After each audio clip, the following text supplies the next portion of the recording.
ගන්නවා වෙනද වගේම ඕගොල්ලෝ හැමෝම ආදරෙන් අද දවසේ මගේ වීඩියෝ එකට සුපුරුදු පරිදි ඕගොල්ලෝ හැමෝටම ස්තුති කරනවා මගේ වීඩියෝ බලනවට කමෙන්ට් කරනවට ලයික් කරනවට සබ්ස්ක්‍රයිබ් කරනවට ඕගොල්ලෝ හැමෝටම බොහොම ස්තුතියි.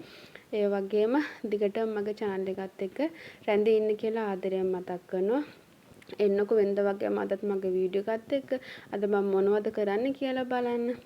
මේ ඉස්කෝලේ යන පොඩි ළමයෙකුට සිල් ගන්නවනේ පොයට කලින්. ඉතින් මට 30කට විතර හරියන්න ළමයි 30කට විතර හරියන්න මට බැදුම් හදලා දෙන්නෙක්ව. ඒ කියන්නේ හටකජු බැදුමක්. මම ඉතින් සිල් ගන්න කෙනෙකුට පොඩි ළමයෙකුට නේ අනිත් එක එහෙම කෙනෙකුට දෙයක් කරලා දෙනවා කෙනෙක් ලොකු පිනක්නේ.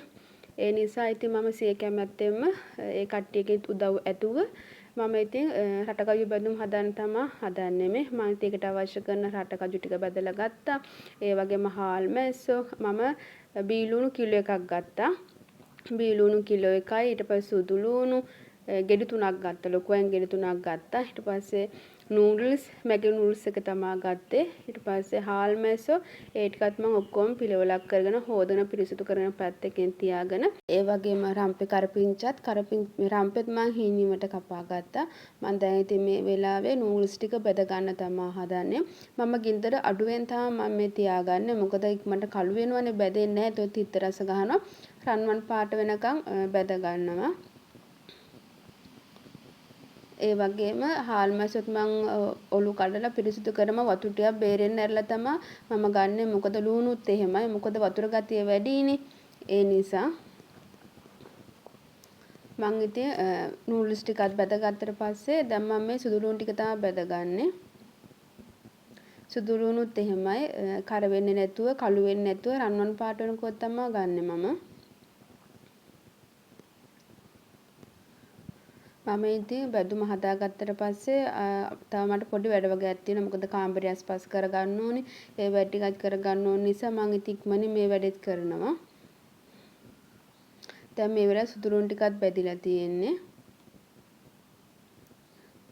අපිට නම් දවස් 2ක් 3ක් විතර වගේ පෑවුවානේ. ඕන් දැන් ඉතින් ආයෙමත් අපිට වැස්ස හුළඟ තියෙනවා. ඉතින් අඳුමක්වත් වේල ගන්න විදිහක් නැහැ. කතාවෙන් කතාවේ මම ඉතින් රම්පේ කරපිංචා ටිකත් බැදගත්තා. ඒ කියන්නේ කොළ පාට හිටින්න තමයි මම මේ කරපිංචා හැම ටිකක් ගන්න. ඒ වගේම බීලුණු ටික බැද ගන්නවා. ගොඩක් රසයි. මේ කූනිස්සෝ දාලත් මේ රසයි බැදුමක්. මම ඉතින් අද කූනිස්සෝ දාන්න නැතුව හාල් මැස්සු ටික තමයි දාන්නේ. මේ තියෙන්නේ මම බැදගත්ත බීලුණු ඒ වගේම රටකජු ටික බැදලා මම ඊට පස්සේ තෙල් චුට්ටකට දාලා ආය බැදලා තමයි ගන්න යාන්තටම රම්පේ කරපිංචා ටික නූඩල්ස් ටික තමයි මේ තියෙන්නේ. දැන් ඉතින් මම එකින් එක දාලා ඒකට ලුණු කුඩු ඒ වගේම කෑලි මිස්ටයක් එකතු කරනවා. මම සමහරක් වෙලාවට නම් ගම්මිරිස් කුඩු චුට්ටකුත් දාන මම ඉතින් අද ගම්මිරිස් කුඩු දාන්නේ නැහැ. මොකද පොඩි ළමයිනේ කන්නේ. ඒ නිසා මම ඉතින් ලුණු ටිකක් දාගෙන ඒ වගේම නූඩල්ස් ටිකක් දා ගන්නවා. මේ මම බැදුම් හදන විදිය එක එක්කෙනා හදන විදිය වෙනස්නේ. මේ මං හදපු විදිය තමයි ඔයගොල්ලොත් එක්ක බෙදාගන්නේ. ළඟම පොසොනුත් එනවා නේද යාළුවනේ. පොසොන් එකටත් ගොඩක් දන්සල් තියෙනවා. මට ඉතින් වෙනද වගේම ඉතින් පුළුවන් විදියට මම දායකත්වය ලබා දුන්නා. ලොකු ගණන් වලින් නොවුනත් මට රුපියල් 100කින් දායකත්වය ලබා දෙන්න පුළුවන්. මම ඒකෙන් දායකත්වය ලබා දෙනවා. මම ඉතින් එකින් එක එකතු කරගෙන ඉතින් ලුණු කුට්ටියකුත් දාගෙන හොඳින් අනා ගන්නවා. හැන්දෙන් මං කවලම් කරන්න ගත්තට ඒක හරි අමාරු. මොකද අතින් කවලම් කරනවා වගේ හැන්දෙන් කවලම් කරාම ඒක රසක් දැනෙන්නේ නැති නිසා ඉතින් මං අතින් තමයි කවලම් කරගන්නේ. ඒ වගේම සුදු ලුණු ටිකත් මම කුඩු කරලා ගන්නවා සාමාන්‍ය කෑලි හිටින විදියට. හාල් මැස්සෝ ගොඩක් ලොකු හාල් මැස්සොත් හිටියා. මම ඒවත් දෙකට කඩා ගත්තා.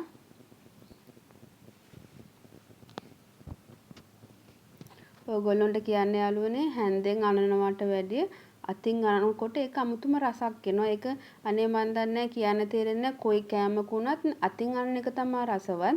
මේ ඉන්නේ මං කියපු පොඩි බබා.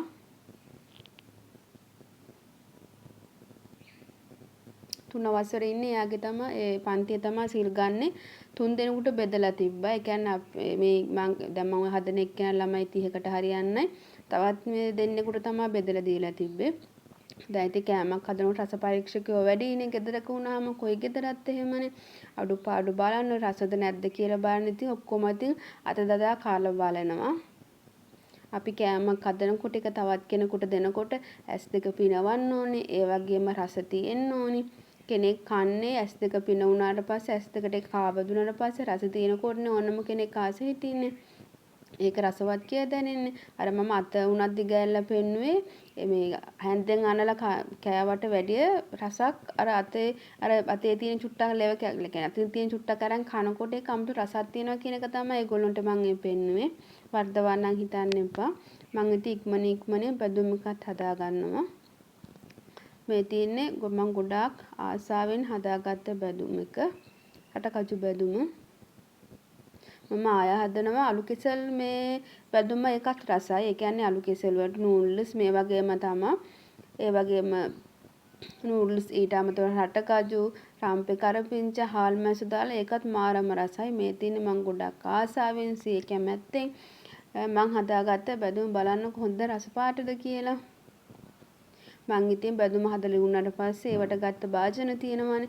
ඒවත් මං අස්පස් කරගෙන පිරිසිදු කරගත්තා. මං ඉතින් අඩි 5-10ක් විතර ගියාට පස්සේ අපිට වැස්සා වහින්න ආවා. අර වෙලාව වුණත් බැදුම හදන වෙලාව වුණත් අපිට වහින්න ආවේ. කියන්නේ පොද ගැහුවා. වැහි කළුව තිබ්බා. මම ඉතින් බැදුම හදලා ඉවර වෙන කලින් මම ඉක්මනට රෙදි ටිකක් ගෙට අරගෙන මම දැන් ඉතින් බැදුම හදලා ඉවරුනාට පස්සේ ටිකක් වෙලා ඉඳලා ඒ කට්ටියත් එක්ක කතා බහ ඉඳලා ඒවා ටිකක් පිළිවෙල කරලා ඉතින් මම දැන් රෙදි ටික වේලා තියෙන්නේ. වැස්සට කලින් මම ගෙට ගත්තනේ අවුව තියෙන වෙලාවෙම. දැන් ඉතින් මම රෙදි ටික නමාගෙන අල්මාරියට දාන්න ඕන අල්මාරියට දාලා ගෙදරට අඳින්න තියෙන ඒවා ගෙදරට අඳින ඒවා අයින් කරලා මම ඉතින් ඒවා ටිකත් ඉවර කරගත්තා. ඒවා ටික ඉවර කරලා මම මාසෙට එකපාරක් අනිවාර්යයෙන්ම ගේ මකුඳල් කඩලා ඒ වැටි කරනවා නස්පස් කරලා පිරිසිදු කරගන්නවානේ. සමහරක් අවස්ථා ඔයගොල්ලොත් එකත් එක බෙදාගෙන තියෙනවානේ. දැන් ඉතින් මම යාන්තමට මකුඳල් ටිකක් තිබ්බා. මම ඉතින් මකුඳල් ටිකක් කඩලා දැන් ඉතින් මම කන්නඩි මේසේ අල්මාරිය අද බෙඩ්ෂීට් මාරු කරන දවසක් නේ අනිත් එක ඒ වැටි ටිකක් කරගත්තා.